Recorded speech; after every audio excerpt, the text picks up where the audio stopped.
ముఖ్యమంత్రి చంద్రబాబు జన్మదినాన్ని పురస్కరించుకుని చీపురుపల్లి పట్టణంలోని మరొక అళ్లి వద్ద ఉన్న అన్నా క్యాంటీన్లో అన్నదాన కార్యక్రమం ఘనంగా నిర్వహించారు. ఈ కార్యక్రమంలో చీపురుపల్లి ఎమ్మెల్యే కిమిడి కళా వెంకట్రావు మరియు టీడీపీ రాష్ట్ర కార్యదర్శి కిమిడి రామ మల్లిక్ నాయుడు పాల్గొన్నారు. ఈ సందర్భంగా వారు స్వయంగా పేదలకు కార్మికులకు భోజనం వడ్డించారు.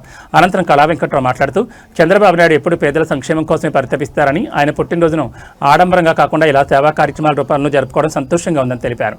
అన్నా క్యాంటీన్ ద్వారా నిరుపేదలకు కేవలం 5 రూపాయలకే నాణ్యమైన రుచికరమైన భోజనం అందించాలనేది ప్రభుత్వ సంకల్పమని ఆయన పేర్కొన్నారు.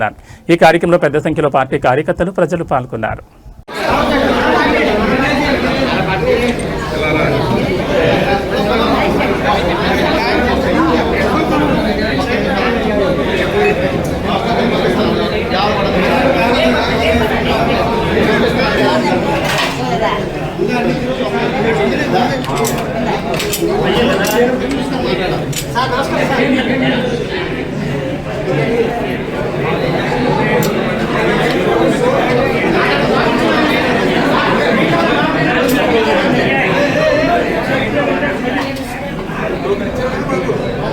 ఫోన్ మర్చినట్టు